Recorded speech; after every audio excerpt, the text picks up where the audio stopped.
नमस्कार। खबरों के इस बुलेटिन में तुहाडा स्वागत है। मैं हां रमाशंकर। पहला पेश ने चोणवीं खबरां।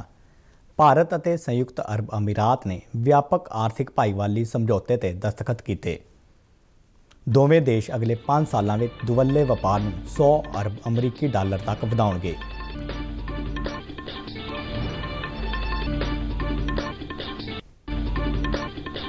पंजाब दियां 117 विधान सभा हलकियां च भलके इक्को गेड़ तहत वोटां पवाईयां जाणगियां। 1209 मर्द, 93 औरतां ते 2 ट्रांसजेंडर उम्मीदवार अपनी सियासी किस्मत आजमा रहे हैं। केंद्रीय गृह मंत्री अमित शाह ने केंद्र शासित प्रदेश जम्मू कश्मीर के विकास नूं लैके गृह मंत्रालय में उच्च पद्धरी मीटिंग की।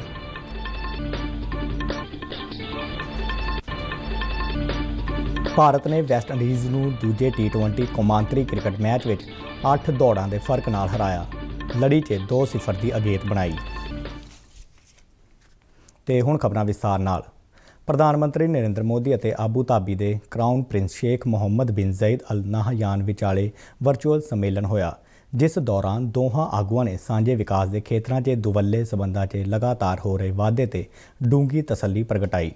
प्रधानमंत्री नरेंद्र मोदी और क्राउन प्रिंस ने भारत और संयुक्त अरब अमीरात व्यापक रणनीतिक भाईवाली नूं अगे वधाउण लई एक सांझी सोच वाला बयान भी जारी किया, जिसका नाम नवीं सरहद नवां मील पत्थर रखा गया है। यह साझा ऐलाननामा भारत और UAE दरमियान भविखमुखी भाईवाली लई एक रोडमैप स्थापित करता है और फोकस खेत्रों के नतीजिਆਂ की पछाण करता है, जिसका साझा उद्देश्य अर्थचारे, ऊर्जा, जलवायु साम संभाल संबंधी सरगर्मियां, उभर रही टैक्नोलॉजियां, हुनर और सिक्ख्या, भोजन सुरक्षा, सेहत संभाल, खेतरी सुरक्षा समेत ਵੱਖ-ਵੱਖ खेत्रों च व्यापार पूंजीकारी के नवे खेत्रों को विकसित करने के नाल-नाल नवीनता की गतिशीलता को उत्साहित करता है।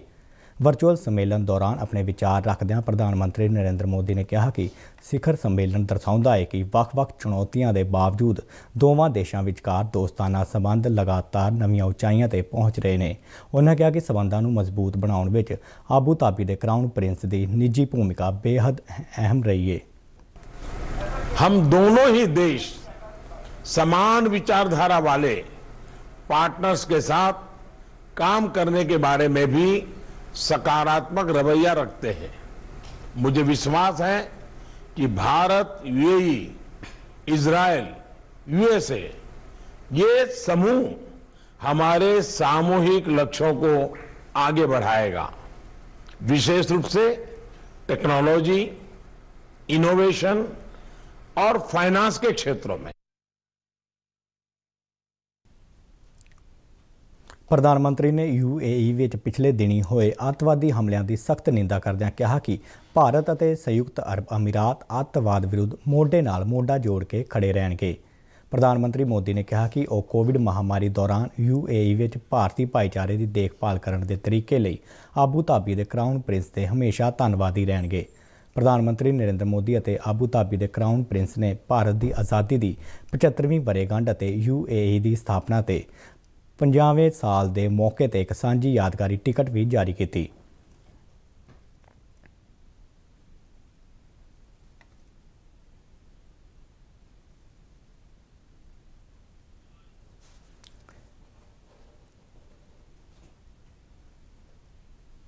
शिखर सम्मेलन दौरान भारत और संयुक्त अरब अमीरात दीयां इकाइयां दरमियान समझौता पत्रों पर भी दस्तखत किए गए।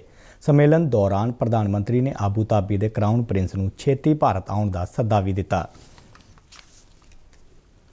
पंजाब विधान सभा चोणां लई भलके इक्को गेड़ तहत वोटिंग होवेगी। वोटां सवेरे 8 बजे तो शाम 6 बजे तक पैणगीਆਂ।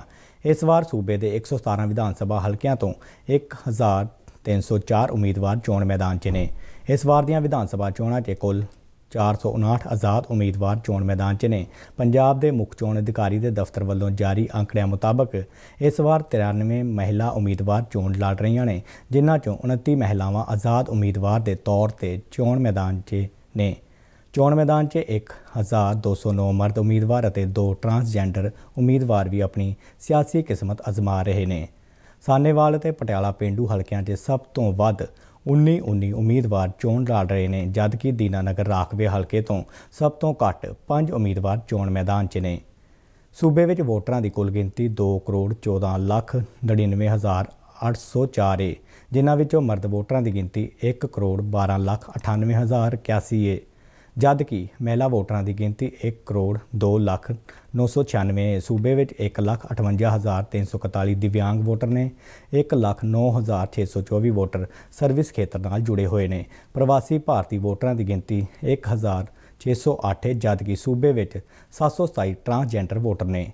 सूबे 5,09,205 अजिहे वोटर ने जिन्हां की उम्र 80 साल तो ज़्यादा है। सूबे में कुल 14,684 पोलिंग स्थानों से 24,740 पोलिंग स्टेशन बनाए गए हैं। सूबे इस बार 2,013 पोलिंग स्टेशनों की पछाण नाजुक पोलिंग स्टेशनों के तौर पर की गई है। अजिहे पोलिंग स्टेशनों से चोण कमिशनर के नियमों मुताबक केंद्रीय हथियारबंद पुलिस बलों को पंजाब पुलिस के नाल तैनात किया जाएगा। सूबे में आज़ाद, निरपक्ष, पारदर्शी और शांतमई ढंग नाल चोणां यकीनी बनाउण लई 972 फ्लाइंग स्क्वाड टीमां तैनात की गई ने। सूबे के सारे पोलिंग स्टेशनों वैबकास्टिंग राही कवर किया जाएगा। विधान सभा हल्का SAS नगर के ਵੱਖ-ਵੱਖ पेंडू और शहरी खेत्रों में कल एक फ्लैग मार्च कढ़िया गया। जिले के डिप्टी कमिश्नर ईशा कालिया ने दस्सिया कि SSP हरजीत सिंह समेत जिले की पुलिस फोर्स और होर पैरामिलिटरी टुकड़ियां वालों कढ़े गए इस विशेष फ्लैग मार्च का मंतव लोगों में प्रशासन वालों किए गए पुख्ता प्रबंधों प्रति भरोसा पैदा करना सी। पिंड जगतपुरा के ਵੱਖ-ਵੱਖ खेत्रों चों हुंदा होया यह फ्लैग मार्च मोहाली के फेस 11, 10, 9 और 3B राही हुंदा होया बलौंगी विच जाके मुकम्मल होया। डिप्टी कमिश्नर ने दस्सिया कि इस फ्लैग मार्च का मुख्य मंतव आम लोगों तक यह सुनेहा पहुँचाना है कि विधान सभा चोणां दौरान वो बिना किसी डर भै तो अपनी वोट का सही इस्तेमाल करन। प्रशासन उन्हां दी सुरक्षा लई हर समय तैयार बर तैयार है। फ्लैग मार्च दौरान स्थानक लोगों को यह भी सुनेहा दिता गया कि वो शहर में अमन कानून की स्थिति को बरकरार रखन और किसी भी अणसुखावी घटना होने ते फौरन स्थानक पुलिस को सूचित करन। उन्होंने कहा कि किसी भी किस्म की गड़बड़ी होने ते टोल फ्री नंबर 1950 ते संपर्क कर सकते हैं ਜਾਂ ਫਿਰ C-विजिल ऐप राही भी अपनी शिकायत दर्ज करवा सकते हैं।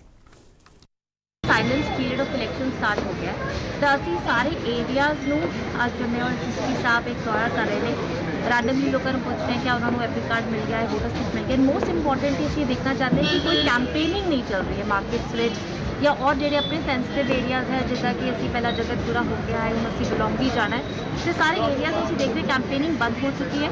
तो किसी तरीके की हम सिर्फ डोर टू डोर कैंपेनिंग ही हो सकती है और कहीं पे भी दूसरी प्रचार नहीं किया जा सकता। ਭਾਰਤ ਚੋਣ ਕਮਿਸ਼ਨ ਨੇ ਪੰਜਾਬ ਅਸੈਂਬਲੀ ਚੋਣਾਂ ਵਿੱਚ ਵੱਧ ਤੋਂ ਵੱਧ ਪੋਲਿੰਗ ਲਈ ਕਈ ਸਲੋਗਨ ਤਿਆਰ ਕੀਤੇ ਨੇ। ਇਹਨਾਂ ਰਾਹੀਂ ਲੋਕਾਂ ਨੂੰ ਆਪਣੇ ਵੋਟ ਦੇ ਹੱਕ ਦੀ ਵਰਤੋਂ ਲਈ ਪ੍ਰੇਰਿਤ ਕੀਤਾ ਜਾ ਰਿਹਾ ਹੈ।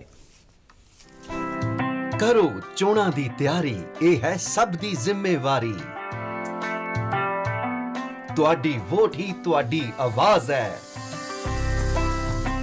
ਵੋਟ ਪਾਉਣ ਜਾਣਾ ਹੈ, ਆਪਣਾ ਫਰਜ਼ ਨਿਭਾਉਣਾ ਹੈ। ਲੋਕਤੰਤਰ 'ਚ ਹਿੱਸੇਦਾਰੀ ਸਭ ਦੀ ਹੈ ਜ਼ਿੰਮੇਵਾਰੀ। ਔਰਤਾਂ, ਬੁੱਢੇ ਤੇ ਜਵਾਨ ਸਾਰੇ ਹੀ ਕਰੋ ਮਤਦਾਨ। ਭਾਸ਼ਾ ਵਿਭਾਗ ਪੰਜਾਬ ਵੱਲੋਂ 21 ਫਰਵਰੀ ਨੂੰ ਕੌਮਾਂਤਰੀ ਮਾਤ ਭਾਸ਼ਾ ਦਿਵਸ ਮਨਾਇਆ ਜਾ ਰਿਹਾ ਹੈ। ਭਾਸ਼ਾ ਵਿਭਾਗ ਦੀ ਸੰਯੁਕਤ ਨਿਰਦੇਸ਼ਕਾ ਡਾਕਟਰ ਵੀਰਪਾਲ ਕੌਰ ਨੇ ਦੱਸਿਆ ਕਿ ਭਾਸ਼ਾ ਵਿਭਾਗ ਪੰਜਾਬ ਵੱਲੋਂ ਸਕੱਤਰ ਉਚੇਰੀ ਸਿੱਖਿਆ ਅਤੇ ਭਾਸ਼ਾਵਾਂ ਕ੍ਰਿਸ਼ਨ ਕੁਮਾਰ ਦੀ ਅਗਵਾਈ ਹੇਠ ਕੌਮਾਂਤਰੀ ਮਾਤ ਭਾਸ਼ਾ ਦਿਵਸ ਮੌਕੇ ਮੁੱਖ ਸਮਾਗਮ ਭਾਸ਼ਾ ਵਿਭਾਗ ਦੇ ਮੁੱਖ ਦਫ਼ਤਰ ਪਟਿਆਲਾ ਵਿੱਚ ਕਰਵਾਇਆ ਜਾ ਰਿਹਾ ਹੈ। ਉਹਨਾਂ ਦੱਸਿਆ ਕਿ ਇਸ ਮੌਕੇ ਜਗਤ ਗੁਰੂ ਨਾਨਕ ਓਪਨ ਯੂਨੀਵਰਸਿਟੀ ਪਟਿਆਲਾ ਦੇ ਉਪ ਕੁਲਪਤੀ ਡਾਕਟਰ ਕਰਮਜੀਤ ਸਿੰਘ ਮੁੱਖ ਮਹਿਮਾਨ ਵਜੋਂ ਸ਼ਾਮਲ ਹੋਣਗੇ। ਸਮਾਗਮ ਦੀ ਪ੍ਰਧਾਨਗੀ प्रोफैसर कृपाल कसाक करनगे, जबकि पंजाबी साहित्य अध्ययन विभाग पंजाबी यूनीवर्सिटी के प्रोफैसर और मुखी डॉक्टर भीम इंदर सिंह कुंजीवत भाषण देंगे। इस मौके कवि दरबार भी करवाया जाएगा। डॉक्टर वीरपाल कौर ने दस्सिया कि मात भाषा दिवस के संबंध में सूबे के हरेक जिले च भाषा विभाग वालों समागम करवाए जाएंगे। इस दे नाल ही राज दीआं विद्यक संस्थावां च भी अपने पद्धर ते 21 फरवरी नूं समागम करवाए जाएंगे। उन्होंने दस्सिया कि सूबे के विद्यक सहायतक ਵੱਖ-ਵੱਖ ਅਦਾਰਿਆਂ ਅਤੇ संस्थावां च इस दिन सवेरे 11 बजे मात भाषा संबंधी अहद लिया जाएगा। केंद्रीय गृह मंत्री अमित शाह ने केंद्र शासित प्रदेश जम्मू कश्मीर के विकास को लैके गृह मंत्रालय में एक उच्च पद्धरी मीटिंग की। मीटिंग दौरान जम्मू कश्मीर से पिछले दिनी हुई अतवादी घटनावां और सुरक्षा स्थिति से चर्चा की गई। ਕੇਂਦਰੀ ਗ੍ਰਹਿ ਮੰਤਰੀ ਦੀ ਪ੍ਰਧਾਨਗੀ ਹੇਠ ਹੋਈ ਇਸ ਮੀਟਿੰਗ ਵਿੱਚ ਮੰਤਰਾਲਾ ਦੇ ਉੱਚ ਅਧਿਕਾਰੀ ਸਮੇਤ ਜੰਮੂ ਕਸ਼ਮੀਰ ਦੇ ਉਪ ਰਾਜਪਾਲ, ਮੁੱਖ ਸਕੱਤਰ, ਥਲ ਸੈਨਾ ਮੁਖੀ, ਕੌਮੀ ਸੁਰੱਖਿਆ ਸਲਾਹਕਾਰ ਅਤੇ ਹੋਰ ਸੰਬੰਧਿਤ ਅਧਿਕਾਰੀ ਸ਼ਾਮਲ ਹੋਏ। ਮੀਟਿੰਗ ਦੌਰਾਨ ਗ੍ਰਹਿ ਮੰਤਰੀ ਨੂੰ ਸੂਬੇ 'ਚ ਪਿਛਲੇ ਦਿਨੀ ਹੋਏ ਅੱਤਵਾਦੀ ਮੁਕਾਬਲਿਆਂ ਦਾ ਵੇਰਵਾ ਜੰਮੂ ਕਸ਼ਮੀਰ ਦੇ ਮੁੱਖ ਸਕੱਤਰ ਵੱਲੋਂ ਦਿੱਤਾ ਗਿਆ। ਥਲ ਸੈਨਾ ਮੁਖੀ ਨੇ ਅਮਿਤ ਸ਼ਾਹ ਨੂੰ ਫੌਜ ਵੱਲੋਂ ਕੀਤੇ ਜਾ ਰਹੇ ਸੁਰੱਖਿਆ ਪ੍ਰਬੰਧਾਂ ਬਾਰੇ ਵੀ ਜਾਣੂ ਕਰਵਾਇਆ। ਕੌਮੀ ਸੁਰੱਖਿਆ ਸਲਾਹਕਾਰ ਅਜੀਤ ਡੋਭਾਲ ਨੇ ਮੀਟਿੰਗ ਦੌਰਾਨ ਜੰਮੂ ਕਸ਼ਮੀਰ ਦੀ ਸੁਰੱਖਿਆ ਨੂੰ ਮਜ਼ਬੂਤ ਬਣਾਈ ਰੱਖਣ ਅਤੇ ਅੱਤਵਾਦੀ ਘਟਨਾਵਾਂ ਨੂੰ ਰੋਕਣ ਲਈ ਚੁੱਕੇ ਜਾ ਰਹੇ ਜ਼ਰੂਰੀ ਕਦਮਾਂ ਬਾਰੇ ਚਰਚਾ ਕੀਤੀ। ਇਸ ਦੇ ਨਾਲ ਹੀ ਜੰਮੂ ਕਸ਼ਮੀਰ ਦੇ ਉਪ ਰਾਜਪਾਲ ਨੇ ਗ੍ਰਹਿ ਮੰਤਰੀ ਨੂੰ ਸੂਬੇ ਵਿੱਚ ਚੱਲ ਰਹੇ ਵਿਕਾਸ ਕਾਰਜਾਂ ਅਤੇ ਪ੍ਰੋਜੈਕਟਾਂ ਦੀ ਤਾਜ਼ਾ ਸਥਿਤੀ ਬਾਰੇ ਵੀ ਜਾਣੂ ਕਰਵਾਇਆ। ਤੇ ਇਸ ਦੇ ਨਾਲ ਹੀ ਖਬਰਾਂ ਦਾ ਇਹ ਬੁਲੇਟਿਨ ਖਤਮ ਹੋਇਆ। ਮੈਂ ਮਾਸਕ ਲਗਾ ਕੇ ਸਟੂਡੀਓ ਤੋਂ ਬਾਹਰ ਜਾ ਰਿਹਾ ਹਾਂ। ਬਾਹਰ ਜਾਣ ਵੇਲੇ ਤੁਸੀਂ ਵੀ ਮਾਸਕ ਦਾ ਇਸਤੇਮਾਲ ਕਰੋ। ਇਜਾਜ਼ਤ ਦਿਓ। ਨਮਸਕਾਰ।